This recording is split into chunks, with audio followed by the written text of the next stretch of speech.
தமிழகம் மற்றும் புதுச்சேரியில் உள்ள பல்வேறு ஆலயங்களில் நடைபெற்ற திரு கல்யாண வைபவம் ஏராளமான பக்தர்கள் கலந்து கொண்டு சாமி தரிசனம் செய்தனர்.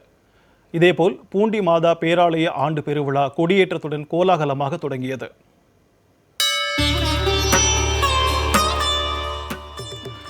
மயிலாடுதுறை மாவட்டம் குத்தாலம் அருகே தேரளந்தூர் ஸ்ரீ பள்ளிகொண்டவர் ரங்கநாத பெருமாள் ஆலய பிரமோற்சவத்தின் முக்கிய நிகழ்ச்சியான திருக்கல்யாண வைபவம் நடைபெற்றது. வசந்த மண்டபத்தில் யாகம் வளர்க்கப்பட்டு பெருமாள் மற்றும் தாயார் மணக்கோலத்தில் காட்சியளிக்க மங்கள வாத்தியங்கள் முழங்க திருக்கல்யாணம் நடைபெற்றது.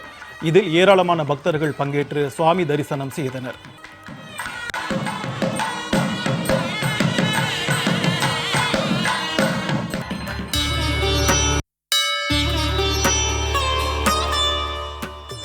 அரியலூர் குறிஞ்சான் ஏரிக்கரையில் அமைந்துள்ள காசி விசாலாட்சி உடனுறை காசி விஸ்வநாதர் ஆலயத்தில் பூச்சொரிதல் விழா விமரிசையாக நடைபெற்றது.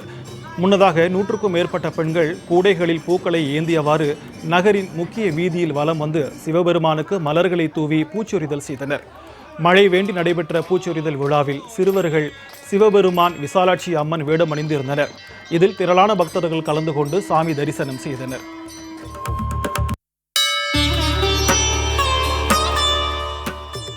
நாகை மாவட்டம் வேதாரண்யம் அருகே குரவப்புலம் கிராமத்தில் உள்ள கருப்பண்ணசுவாமி கோவிலில் சித்திரை பெருந்திருவிழாவை ஒட்டி மஞ்சள் நீர் விளையாட்டு விழா நடைபெற்றது. இதனையொட்டி அலங்கரிக்கப்பட்ட குதிரை வாகனத்தில் சுவாமி எழுந்தருளி மஞ்சள் நீர் விளையாட்டு நிகழ்ச்சி நடைபெற்றது. இதில் ஏராளமான பக்தர்கள் கலந்து கொண்டு சுவாமி தரிசனம் செய்தனர்.